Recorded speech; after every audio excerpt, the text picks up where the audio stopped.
ನಮಸ್ಕಾರ, ಬಸವರಾಜ್ ಬಯಾಲಜಿಗೆ ತಮಗೆಲ್ಲರಿಗೂ ಸ್ವಾಗತ. ನಾನು ನಿಮ್ಮ ಬಸವರಾಜ್. ನೋಡಿ, ಇವತ್ತಿನ ದಿವಸ disorders of circulatory system. So circulatory ಸಿಸ್ಟಮಲ್ಲಿ ಯಾವುದೆಲ್ಲ ಡಿಸಾರ್ಡರ್ಸನ್ನು ನಾವು ನೋಡ್ತೇವೆ, ಮತ್ತು ಯಾಕೆ ಅದು ಅರೈಸ್ ಆಗ್ತದೆ, ಮತ್ತು ಹೇಗೆ ಅದನ್ನು ಪ್ರಿವೆನ್ಷನ್ ಮಾಡೋದು, ಸೊ ಇದ್ರ ಬಗ್ಗೆ ಎಲ್ಲ ಸ್ವಲ್ಪ ನಾವು ಸ್ವಲ್ಪರ ಮಟ್ಟಿಗೆ ಇವತ್ತಿನ ದಿವಸ ನಾವೇನು ಮಾಡುವ, ಸ್ಟಡಿ ಮಾಡುವ. ಓಕೆ,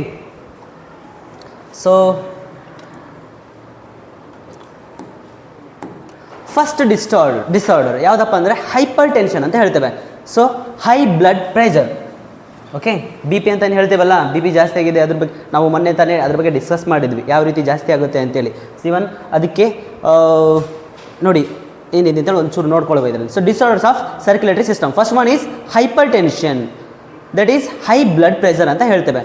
ನೋಡಿ ಏನಾಗುತ್ತೆ, pressure of circulating blood on the walls of blood vessels is called blood pressure. ನೋಡಿ, ಇವಾಗ ನಾರ್ಮಲಿ ನಮ್ಮ ಬ್ಲಡ್ ಫ್ಲೋ ಆಗುವಂಥದ್ದು ಬ್ಲಡ್ ವೆಸಲ್ಸಲ್ಲಿ. ಓಕೆ, ಬ್ಲಡ್ ವೆಸಲ್ಸಲ್ಲಿ ಬ್ಲಡ್ ಫ್ಲೋ ಆಗ್ತಾ ಇರ್ತದೆ. ಸೊ ಬ್ಲಡ್ ಫ್ಲೋ ಆಗುವಾಗ ಏನಾಗುತ್ತೆ ಅಂದರೆ ಈ ವಾಲ್ಸ್ ಏನಿದೆ, ಈ ವಾಲ್ಸ್ಗೆ ಪ್ರೆಷರ್ ಕ್ರಿಯೇಟ್ ಆಗ್ತದೆ. ಓಕೆ, ಸೊ ಈ ಬ್ಲಡ್ ವೆಸಲ್ಸ್ ಮೇಲೆ ಏನು ಪ್ರೆಷರ್ ಆಗ್ತದೆ, ಆ ಪ್ರೆಷರನ್ನು ನಾವೇನಂತ ಹೇಳ್ತೇವೆ, ಬ್ಲಡ್ ಪ್ರೆಷರ್ ಅಂತ ಹೇಳ್ತೇವೆ. ಓಕೆ, ನೋಡಿ, pressure of the circulating blood on the walls of blood vessels called blood pressure ಅಂತ ಕರೀತೇವೆ. Okay, so normal B P ಎಷ್ಟಿರಬೇಕು ನಮಗೆ, 120/80 mmHg ಇರಬೇಕು. ಎಷ್ಟಿರಬೇಕು, 120/80 mmHg ಇರಬೇಕು. ಸೊ ಅದಕ್ಕಿಂತ ಜಾಸ್ತಿ ಆದರೆ ಏನಾಗುತ್ತೆ, ಅವರು ಮೇ ಬಿ ಹೈಪರ್ ಟೆನ್ಷನ್ಗೆ ಹೋಗ್ತಾ ಇದ್ದಾರೆ ಅಂತ ಅರ್ಥ. ಓಕೆ, ಸೊ ನಾರ್ಮಲಿ ನಾವು ಹೆಲ್ದಿ ಡಿಸ್ಕಷನ್ ಮಾಡುವಾಗ ನಮ್ದು ಯಾವಾಗಲೂ ನಾರ್ಮಲಾಗಿ ಇದ್ದೇ ಇರ್ತದೆ. ನಾವು ಯಾವಾಗ ವಾದ ಮಾಡೋದಾಗಲಿ ಅಥವಾ ಏನೋ ಒಂದು ಜಗಳಾಡುವಾಗಲಿ ಮತ್ತೇನಾದರೂ ಮಾಡ್ಲಿಕ್ಕೆ ಹೋದಾಗ ಅದೇನಾಗುತ್ತೆ, ನಮ್ಮ ಬ್ಲಡ್ ಪ್ರೆಷರ್ ಸ್ವಲ್ಪ ಏರುಪೇರು ಆಗ್ತಿರ್ತದೆ. ಓಕೆ, ವೇರಿಯೇಷನ್ ಆಗ್ತಿರ್ತದೆ. And it include systolic, that is pumping pressure, that is 120 mmHg, and diastole, that is resting. So rest ಮಾಡುವಾಗ ಎಷ್ಟಿರಬೇಕು, 80 ಇರಬೇಕು. ಓಕೆ, ಸೊ ಫಸ್ಟಿಗೆ ಏನು ಸಿಸ್ಟೋಲಿಕ್ ಇದ್ದಾಗ ಪಂಪ್ ಮಾಡುವಾಗ ಎಷ್ಟಿರುತ್ತೆ, 120 ಇರುತ್ತೆ ಪ್ರೆಷರ್.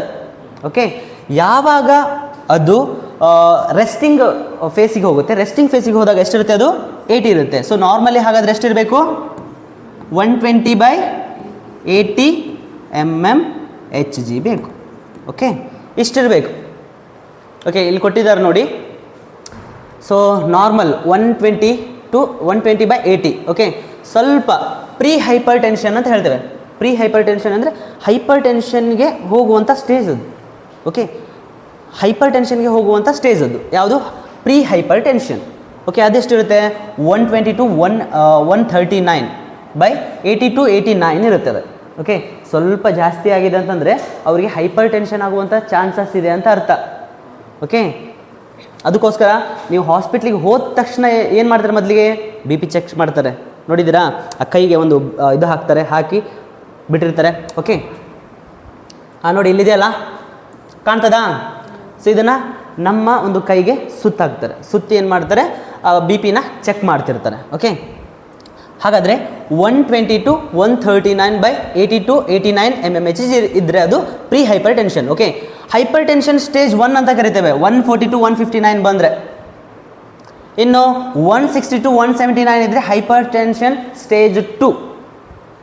ಇನ್ನು ಅಪ್ ಟು ಏನಾದರೂ 180/110 mmHg ಬಂದಿದೆ ಅಂತಂದರೆ ಅದು ಹೈಪರ್ ಟೆನ್ಷನ್ ಕ್ರೈಸಸ್ ಅಂತ ಅರ್ಥ. There is a chance of stroke ಆಗುವಂಥ ಚಾನ್ಸಸ್ ಅಲ್ಲಿರ್ತದೆ. ಓಕೆ, ಹಾಗಾದರೆ ಗೊತ್ತಾಯ್ತಲ್ಲ, ಹೈಪರ್ ಟೆನ್ಷನ್ ಅಂತಂದರೆ the pressure of circulating blood on the walls of the blood vessels ಮೇಲೆ ಏನು ಬ್ಲಡ್ ಫ್ಲೋ ಆಗುವಾಗ ಪ್ರೆಷರನ್ನು ಕ್ರಿಯೇಟ್ ಮಾಡ್ತದೆ, ಅದಕ್ಕೆ ನಾವು ಬ್ಲಡ್ ಪ್ರೆಷರ್ ಅಂತ ಕರಿತೇವೆ.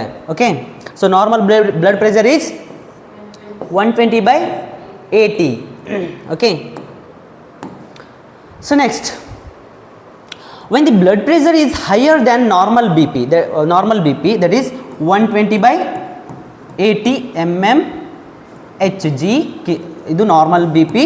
So it is called as hypertension. ನೋಡಿ, when the blood pressure is higher than that normal B P ಅಂದರೆ 120/80.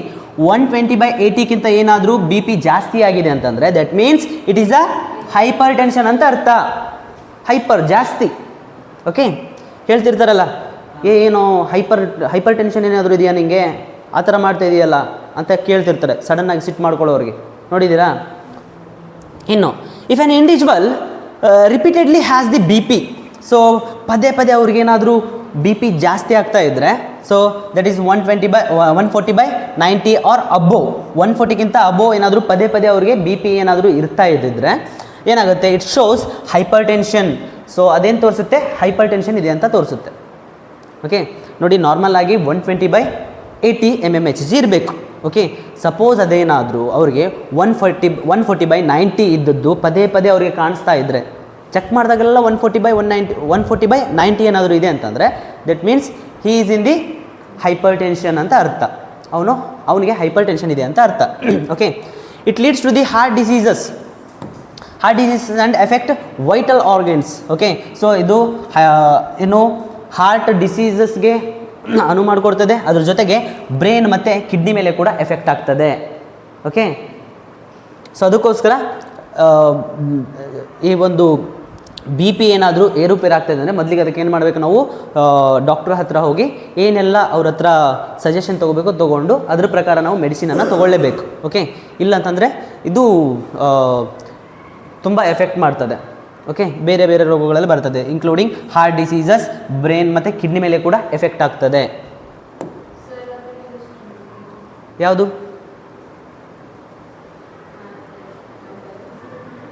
ಇದಾ 132/90 ಇದೆ ಅಂದರೆ ಪ್ರೀ ಹೈಪರ್ ಟೆನ್ಷನ್ಗಿದೆ. ಅವರು 132 ಇದೆ ಅಂತಂದರೆ ನೋಡಿ 120 to 139ವರೆಗೂ ಕೂಡ ಪ್ರೀ ಹೈಪರ್ ಟೆನ್ಷನ್ ಸ್ಟೇಜ್, ಅದು ಹೈಪರ್ ಟೆನ್ಷನ್ಗೆ ಹೋಗುವಂಥ ಸ್ಟೇಜ್. ಓಕೆ, ಸೊ 132/90 ಇದೆ ಅಂದರೆ that means it is pre hypertension. Okay, ಇದನ್ನೇ ನೋಡೋದವರು 120/80 ಇದೆಯಾ, that is normal. So above 120 ಇದೆಯಾ, so that is pre hypertension. Above 140 ಇದೆಯಾ, ಹೈಪರ್ ಟೆನ್ಷನ್ ಸ್ಟೇಜ್ 1. ಅಬೋವ್ 160 ಇದೆಯಾ, ಹೈಪರ್ ಟೆನ್ಷನ್ ಸ್ಟೇಜ್ 2. ಆ್ಯಂಡ್ 180 ಇದೆಯಾ, exactly it is a hypertension. So hypertensive crisis ಅಂತ ಕರಿತೇವೆ ಅದಕ್ಕೆ. Okay, that is last stage. ನೋಡಿ ಯಾವುದೆಲ್ಲ effect ಮಾಡುತ್ತೆ. ಹಾಗಾದರೆ ನಾವು ಬಿ ಪಿನ ಕಂಟ್ರೋಲ್ ಮಾಡಬೇಕಂತಂದರೆ, ಬ್ಲಡ್ ಪ್ರೆಷರನ್ನು ಕಂಟ್ರೋಲ್ ಮಾಡಬೇಕಂದ್ರೆ ಯಾವುದೆಲ್ಲ ಫುಡ್ ತೊಗೋಬೇಕಂತೇಳಿ ನೋಡಿ. ಸೊ ಇಲ್ಲಿ ನೀವು ನೋಡ್ತಾ ಇದ್ದೀರಾ, ಸಾಲ್ಟ್ ಆಗಿರ್ಬೋದು, ಓಕೆ, ಆಮೇಲೆ ಮೀಟ್ ಆಗಿರ್ಬೋದು, ಆ್ಯಂಡ್ ಆಯಿಲು, ಆಲ್ಕೋಹಾಲ್ಸು,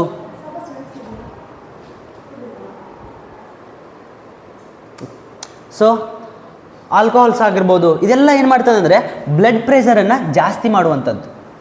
ಓಕೆ, ನಾನು ನಿಮಗೆ ಯಾವಾಗಲೂ ಹೇಳ್ತಾ ಇದ್ದೆ ಈ ಸಾಲ್ಟ್ ಎಷ್ಟು ಎಫೆಕ್ಟ್ ಆಗ್ತದೆ ಅಂತೇಳಿ. Salt is made up of NaCl. Okay, NaCl ಈ ಸೋಡಿಯಂ ಕ್ಲೋರೈಡ್. ಓಕೆ, ನಾವು ತೊಗೊಳ್ಳುವಂಥ ಸಾಲ್ಟ್ ಪ್ರತಿಯೊಂದು ನಾವು ಹೇಳ್ತೇವೆ ಯಾವುದು ಅಡಿಗೆಗೆ ಉಪ್ಪಿಲ್ಲ ಅಂದರೆ ಅದು ಟೇಸ್ಟೇ ಆಗಲ್ಲ ಅಂತ ಹೇಳ್ತೇವೆ. ಏನದು ಏನೇ ಇದೆ ಅಲ್ಲ, ತಾಯಿಗಿಂತ ಬಂಧುವಿಲ್ಲ, ಉಪ್ಪಿಗಿಂತ ರುಚಿ ಇಲ್ಲ. ಉಪ್ಪಿಗಿಂತ ರುಚಿ ಇಲ್ಲ ಅಂತ ಹೇಳಿದರೆ ಅದಕ್ಕೋಸ್ಕರ ಉಪ್ಪು ಹಾಕಿ ಹಾಕಿ ಹಾಕಿ ತಿಂದುಬಿಟ್ರೆ ಏನಾಗುತ್ತೆ ಹೇಳಿ, ಬಿ ಪಿ ಜಾಸ್ತಿ ಆಗುತ್ತೆ. ಬಿ ಪಿ ಜಾಸ್ತಿ ಆದರೆ ಏನಾಗುತ್ತೆ, ಹಾರ್ಟ್ ಅಟ್ಯಾಕ್ ಆಗುವಂಥ ಚಾನ್ಸಸ್ ಇದೆ, ಮತ್ತು ಕಿಡ್ನಿಗೆ ಪ್ರಾಬ್ಲಮ್ ಆಗುವಂಥ ಚಾನ್ಸಸ್ ಇದೆ, ಬ್ರೈನಿಗೆ ಕೂಡ ಡ್ಯಾಮೇಜ್ ಆಗುವಂಥ ಚಾನ್ಸಸ್ ಇದೆ. ಅದಕ್ಕೋಸ್ಕರ ಸೊ ಈಗ ಬರುವಂಥ ಸಾಲ್ಟ್ ಏನಿದೆ ಹೆಚ್ಚಾನೆಚ್ಚು ಏನು ಈ ಕೆಮಿಕಲೈಸ್ಡು ಸಾಲ್ಟ್ ಬರುವಂಥದ್ದು. ಸೊ ಅದನ್ನು ನಾವು ಜಾಸ್ತಿ ತೊಗೊಳ್ಳುವಂಥದ್ದು ಆಗಬಾರ್ದು. ಓಕೆ, ಎಷ್ಟು ನಾವು ಸಾಲ್ಟನ್ನು ಕಡಿಮೆ ತಿಂತೇವೆ ಅಷ್ಟು ಒಳ್ಳೆಯದು ದೇಹಕ್ಕೆ. ಓಕೆ, ನೋಡಿ, ಸೊ ಈ ಒಂದು ಫುಡ್ಡನ್ನು ನಾವು ಅವಾಯ್ಡ್ ಮಾಡಬೇಕು. ಹೈಪರ್ ಟೆನ್ಷನನ್ನು ಕಡಿಮೆ ಮಾಡಬೇಕಂದ್ರೆ ನೆನ್ಪಿಟ್ಕೊಳ್ಳಿ, ಇನ್ನೊಂದ್ಸರಿ ಹೇಳ್ತೇನೆ, ಸಾಲ್ಟ್ ಆಗಿರ್ಬೋದು, ಓಕೆ, ಆಯಿಲಿ ಫುಡ್ ಆಗಿರ್ಬೋದು, ಆ್ಯಂಡ್ ಆಲ್ಕೋಹಾಲ್ ಕನ್ಸಂಪ್ಷನ್ ಆಗಿರ್ಬೋದು, ಆ್ಯಂಡ್ ಮೀಟ್ ಇದನ್ನೆಲ್ಲ ಕೂಡ ನಾವೇನು ಮಾಡಬೇಕು, ರೆಡ್ಯೂಸ್ ಮಾಡಬೇಕು. ಓಕೆ, ಆ್ಯಂಡ್ ಮತ್ತು ಫುಡ್ಡನ್ನು ನಾವೆಲ್ಲ ಏನೆಲ್ಲ ತೊಗೊಳ್ಬೋದು, ಇಲ್ಲಿ ನೋಡಿ ಇದೆ. ಸೊ ಫ್ರೂಟ್ಸ್ ಆಗಿರ್ಬೋದು, ಮತ್ತು ಕೆಲವೊಂದೆಲ್ಲ ಈ ಹಾಲಾಗಿರ್ಬೋದು, ಇದನ್ನೆಲ್ಲ ತಿನ್ನೋದ್ರಿಂದ ಏನಾಗುತ್ತೆ, ಸೊ ಬ್ಲಡ್ ಪ್ರೆಷರ್ ಏನಾಗುತ್ತೆ, ಕಡಿಮೆ ಆಗುತ್ತೆ. ಓಕೆ, ಬಿ ಪಿ ಕಡಿಮೆ ಆಗಬೇಕಂದ್ರೆ ಅಂಥ ಒಂದು ಫುಡ್ಡನ್ನು ನಾವು ತೊಗೋಬೇಕು. So when the blood pressure is higher then normal B P, it is called hypertension. And if an individual repeatedly has BP of 140/90 or above, it shows the hypertension. It leads to the heart diseases and affect the organs, that is brain and kidney. So ಅದೇನಾದರೂ ಪದೇ ಪದೇ 140/90 ಹೀಗೆಲ್ಲ ಜಾಸ್ತಿ ಹೋಗ್ತಾ ಇದೆ ಅಂದರೆ of course ಅದು hyper tension ಇದೆ ಅಂತ ಅರ್ಥ. ಆ ರೀತಿ ಪದೇ ಪದೇ ಹೋಗ್ತಾ ಇದ್ದರೆ that effect the heart. Okay, heart disease ಆಗುವಂಥ ಚಾನ್ಸಸ್ ಇದೆ, ಅದ್ರ ಜೊತೆಗೆ ಕಿಡ್ನಿ ಮತ್ತು ಬ್ರೈನ್ ಮೇಲೆ ಕೂಡ ಎಫೆಕ್ಟ್ ಆಗುವಂಥ ಚಾನ್ಸಸ್ ಇದೆ. ಓಕೆ, ಇನ್ನು ನೋಡಿ, next diseases is coronary artery disease. ಏನು ಹೇಳ್ತೇವೆ, coronary artery disease, CAD. Okay, or it is also called as atherosclerosis. Atherosclerosis ನೋಡಿ, ಅಥೆರೋಸ್ಕ್ಲೆರೋಸಿಸಲ್ಲಿ ಏನಾಗ್ತದೆ ಅಂತಂದರೆ ನೋಡಿ ಹೇಳ್ತೇನೆ. ಸೊ ಅಥೆರೋಸ್ಕ್ಲೆರೋಸಿಸಲ್ಲಿ ಏನಾಗ್ತದೆ ಅಂದರೆ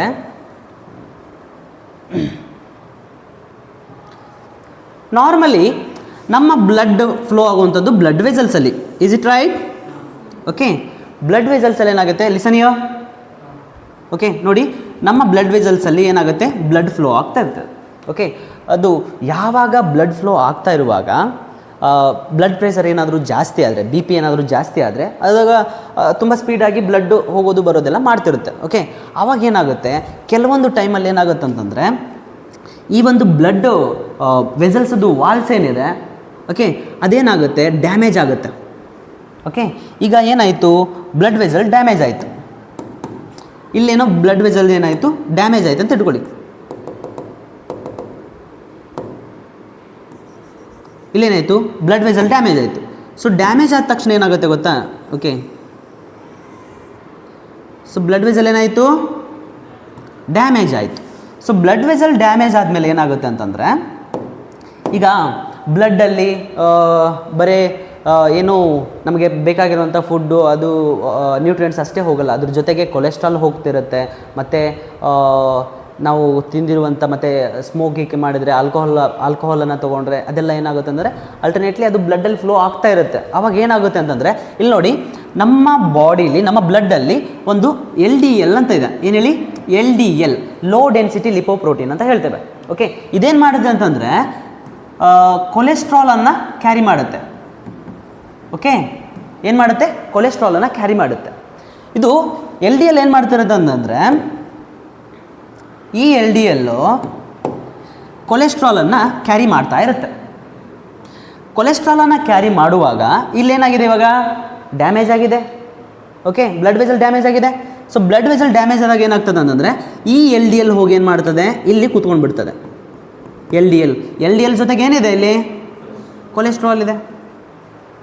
ಓಕೆ, ಈಗೇನಾಯಿತು, LDL ಜೊತೆ ಇರುವಂಥ ಕೊಲೆಸ್ಟ್ರಾಲ್ ಕೂಡ ಏನಾಗುತ್ತೆ, ಇಲ್ಲಿ ಡಿಪಾಸಿಟ್ ಆಗುತ್ತೆ. ಡಿಪಾಸಿಟ್ ಆಗ್ತಾ ಇರುತ್ತೆ. ಆವಾಗ ಏನಾಗುತ್ತೆ ಗೊತ್ತಾ, ಇದನ್ನು ನೋಡಿದಂಥ ಬ್ಲಡ್ಡಲ್ಲಿರುವಂಥ ವೈಟ್ ಬ್ಲಡ್ ಸೆಲ್ಸ್ ಏನು ಮಾಡುತ್ತೆ ಅಂತಂದರೆ, ಮ್ಯಾಕ್ರೋಫೇಜಸ್ ಅಂತ ಏನು ಹೇಳ್ತೇವೆ, ಅದೇನು ಮಾಡುತ್ತೆ ಅಂತಂದರೆ ಇದ್ರ ಮೇಲೆ ಅಟ್ಯಾಕ್ ಮಾಡಿಬಿಡ್ತದೆ. ಓಕೆ, ಮ್ಯಾಕ್ರೋಫೇಜಸ್ ಏನು ಮಾಡ್ತದೆ, ಇದ್ರ ಮೇಲೆ ಅಟ್ಯಾಕ್ ಮಾಡಿಬಿಡ್ತದೆ. ಅಟ್ಯಾಕ್ ಮಾಡಿದ್ಮೇಲೆ ಏನಾಗ್ತದೆ, ಈ LDL ಎಲ್ಲ ತಿಂದು ಹಾಕ್ಲಿಕ್ಕೆ ಸ್ಟಾರ್ಟ್ ಮಾಡ್ತದೆ. LDLನ ತಿಂದು ಹಾಕ್ತದೆ. ಅದಕ್ಕೂ ಒಂದು ಕೂಡ ಲಿಮಿಟ್ ಇದೆ. LDL ತಿನ್ನೋದಕ್ಕೂ ಕೂಡ LDLನ್ನು ಈ ಒಂದು ಮ್ಯಾಕ್ರೋಫೇಜಸ್ ತಿನ್ನೋದಕ್ಕೆ ಕೂಡ ಲಿಮಿಟ್ ಇದೆ. ಅದು ತಿನ್ನುತ್ತೆ. ಯಾವಾಗ ಅದು ಜಾಸ್ತಿ ಆಗ್ತದೆ ಅಂತ ಅನಿಸ್ತದೆ, ಅವಾಗ ತಿಂದು ಏನಾಗ್ತದೆ ಅಂದರೆ ಆ ಮ್ಯಾಕ್ರೋಫೇಜಸ್ ಕೂಡ ಅಲ್ಲೇ ಸತ್ತು ಹೋಗ್ತದೆ. ಓಕೆ, ಆ ಸೆಲ್ ಕೂಡ ಡೆತ್ ಆಯಿತು. ಡೆತ್ ಆಗಿ ಏನಾಗ್ತದೆ, ಇಲ್ಲೇ ಸ್ಟೋರ್ ಆಗ್ತಾ ಹೋಗುತ್ತೆ. ಓಕೆ, ಸ್ಟೋರ್ ಆಗ್ತಾ ಹೋಗುತ್ತೆ. ಅಲ್ಟರ್ನೇಟ್ಲಿ ನೋಡಿ, ಇಲ್ಲಿರುವಂಥ ಮೆಂಬ್ರೇನ್ ಇವಾಗ ಎಲ್ಲಿಗೆ ಬಂತು ನೋಡಿ. ಓಕೆ, ಇವಾಗ ಏನಾಯ್ತಂದರೆ ಇಲ್ಲಿಗೆ ಬಂತು. ಇದೇನಾಗ್ತದಂದರೆ ಹಾಗೆ ಡಿಪಾಸಿಟ್ ಆಗ್ತಾ ಹೋಗುತ್ತೆ.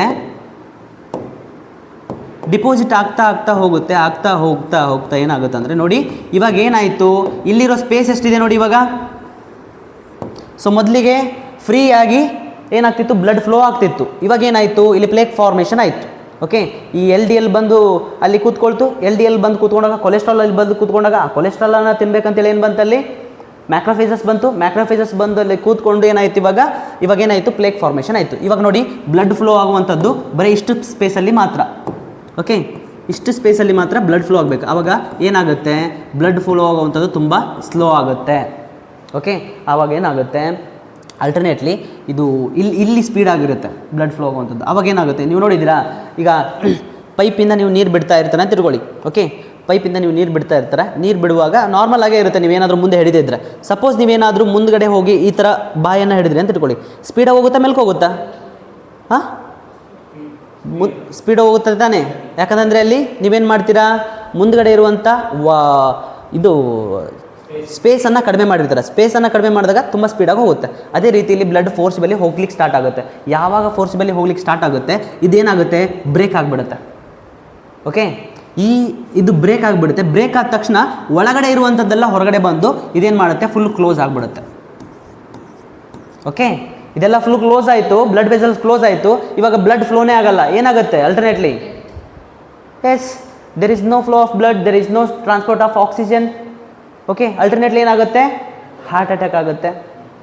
ಓಕೆ, ಆ್ಯಂಡ್ ಸೊ ಅದೇನಾದರೂ ಹಾರ್ಟ್ ಹತ್ರ ಆದರೆ ಹಾರ್ಟ್ ಅಟ್ಯಾಕ್ ಆಗುತ್ತೆ. ಇನ್ನೇನಾದರೂ ಯಾವುದೊಂದು ಒಂದು ಆರ್ಗನ್ಸ್ ಅಥವಾ ಯಾವುದೊಂದು ಒಂದು ಕಾಲಲ್ಲಾಗಲಿ ಮತ್ತು ಕೈಯಲ್ಲಾಗಲಿ ಎಲ್ಲಾದರೂ ಅದು ಬ್ಲಾಕ್ ಆದರೆ ಅದು ಅದರ ಒಂದು ಫಂಕ್ಷನನ್ನೇ ಕಳ್ಕೊಂಡು ಬಿಡುತ್ತೆ. ಓಕೆ, ಸೊ ಈ ಥರ ಒಂದು ಅಥೆರೋಸ್ಕ್ಲೆರೋಸಿಸ್ ನಡೀತದೆ. ಅರ್ಥ ಆಯ್ತಾ?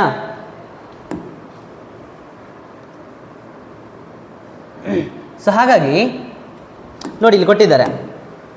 So here calcium, fat, cholesterol and fibrous tissues are deposited in the coronary artery. So coronary artery ಅಲ್ಲಿ ಏನಾಗುತ್ತೆ, ಈ ಫ್ಯಾಟು, ಕೊಲೆಸ್ಟ್ರಾಲು, ಫೈಬ್ರಸ್ ಟಿಶ್ಯೂಸ್ ಏನಾಗುತ್ತೆ ಎಲ್ಲ ಒಂದೇ ಕಡೆ ಡಿಪಾಸಿಟ್ ಆಗುತ್ತೆ. ಇಲ್ಲಿ ನೋಡಿ ಇಲ್ಲಿ ನೋಡಿ ಕಾಣುತ್ತೆ, ಇದು normal blood vessel. Okay, normal blood vessel ಏನಾಯಿತು, ನೆಕ್ಸ್ಟ್ ಏನಾಯಿತು, ಇಲ್ಲಿ ಡ್ಯಾಮೇಜ್ ಆಗಿ ನೋಡಿ ಪ್ಲೇಕ್ ಫಾರ್ಮೇಷನ್ ಆಗಿದೆ. ಇಲ್ಲಿ ನೋಡಿ ಕ್ಲೋಸ್ ಆಗಿದೆ. ಮೊದಲಿಗೆ ಎಷ್ಟಿತ್ತು, ಇವಾಗ ಎಷ್ಟಿದೆ ನೋಡಿ. ಮೊದಲಿಗೆ ಇಷ್ಟು ದೊಡ್ಡದಿತ್ತು ಬ್ಲಡ್ ಫ್ಲೋ ಆಗಲಿಕ್ಕೆ, ಇವಾಗ ಏನಾಯಿತು, ಕೇವಲ ಇಷ್ಟೇ ಉಳ್ಕೊಂಡಿದೆ.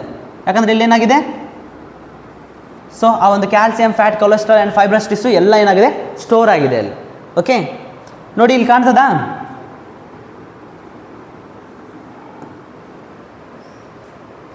ಕ್ಲಿಯರ್ ಆಯ್ತಾ? So it makes the lumen of the arteries narrower and thereby affect the blood supply. Alternately ಏನು ಮಾಡುತ್ತೆ, ಅದು ಬ್ಲಡ್ ಸಪ್ಲೈನ ಎಫೆಕ್ಟ್ ಮಾಡುತ್ತೆ. Okay, there is chance of heart attack. So ಏನಾಗುತ್ತೆ, coronary arteries on the surface of the heart. Okay, so ನೋಡಿ normal coronary artery ಹೇಗಿದೆ and narrow coronary artery ಹೇಗಿದೆ. ಇಲ್ಲಿ ನೋಡಿ ಎಷ್ಟು ಸ್ಪೇಸ್ ಕಡಿಮೆ ಆಗಿದೆ.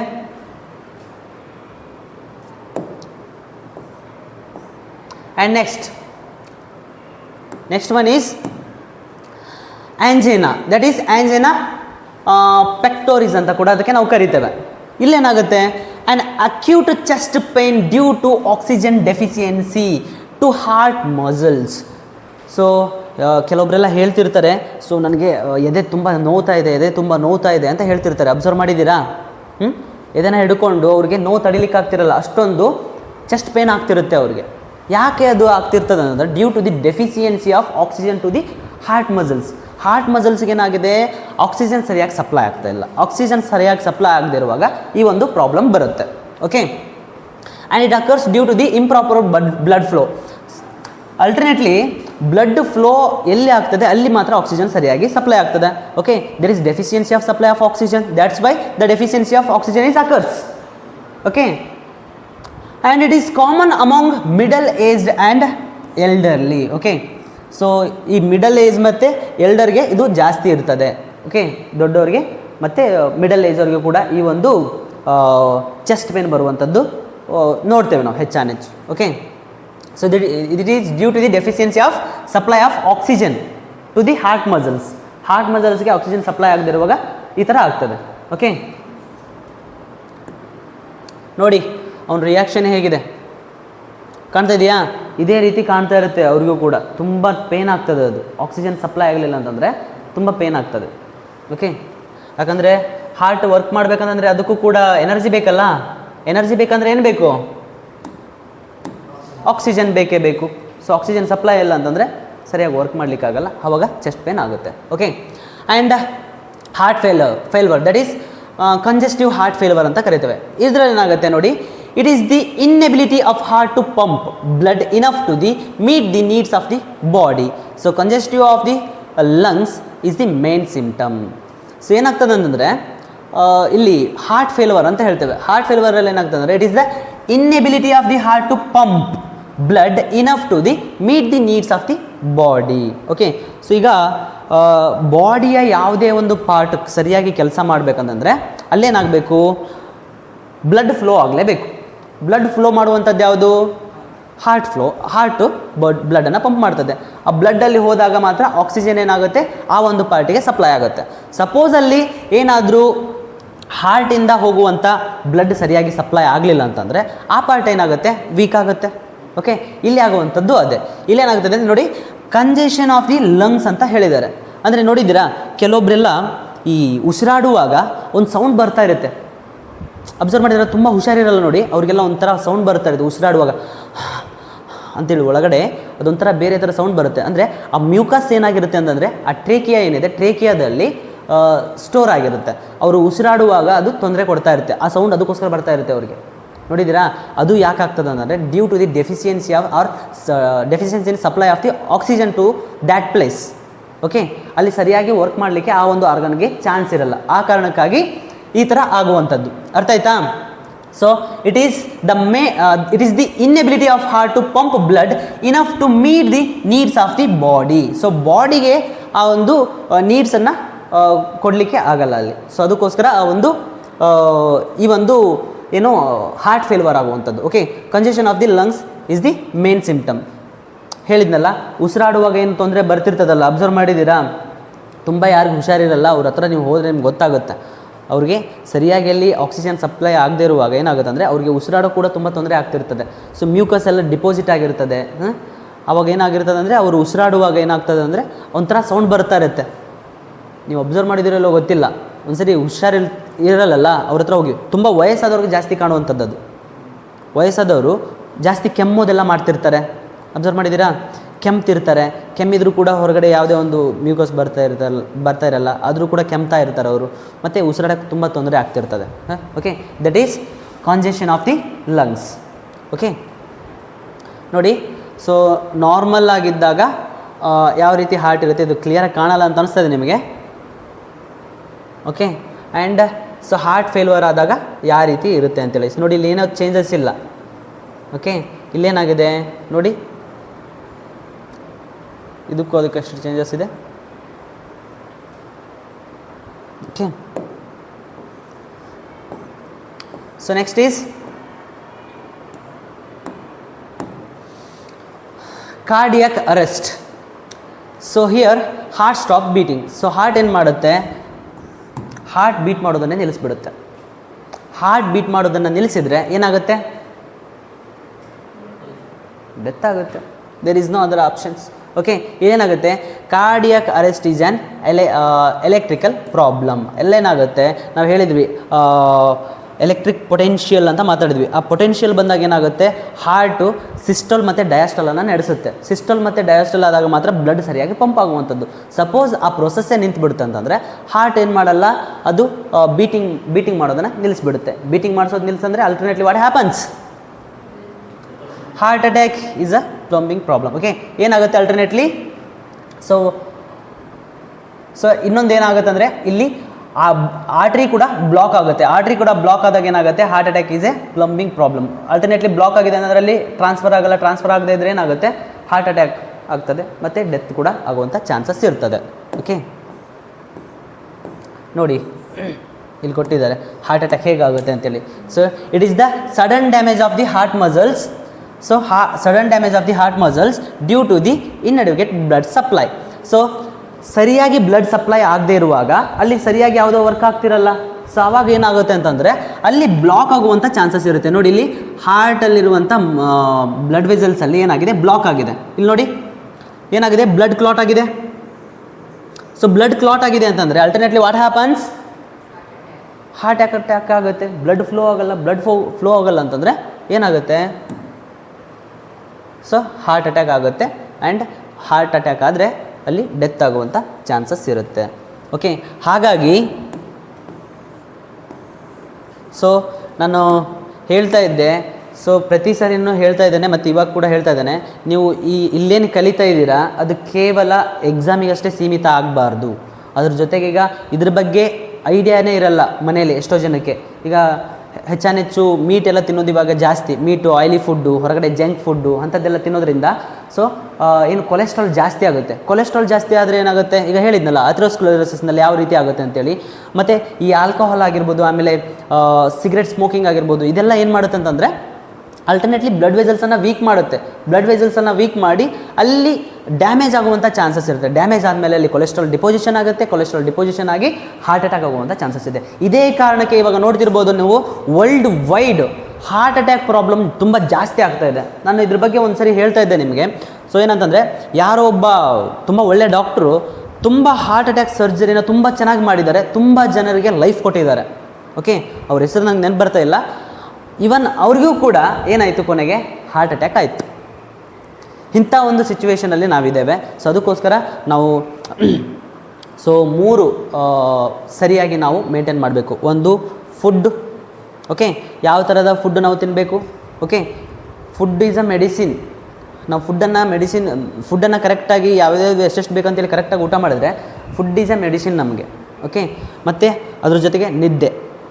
ಓಕೆ, ಸೊ ಕರೆಕ್ಟ್ ಟೈಮಿಗೆ ನಿದ್ದೆ ಮಾಡಬೇಕು. ನಿದ್ದೆ ಮಾಡದಿದ್ರೂ ಕೂಡ ಏನಾಗುತ್ತೆ, ನಮಗೆ ತೊಂದರೆ ಆಗುವಂಥ ಚಾನ್ಸಸ್ ತುಂಬ ಇರುತ್ತೆ. ಓಕೆ, ಇವನ್ ಕೆಲವೊಂದು ಸರಿ ನಿದ್ದೆ ಸರಿಯಾಗಿ ಮಾಡೋದ್ರಿಂದ ಅದೇ ಮೆಡಿಸಿನಾಗಿ ವರ್ಕ್ ಮಾಡುತ್ತೆ ನಮ್ಮ ಬಾಡೀಲಿ.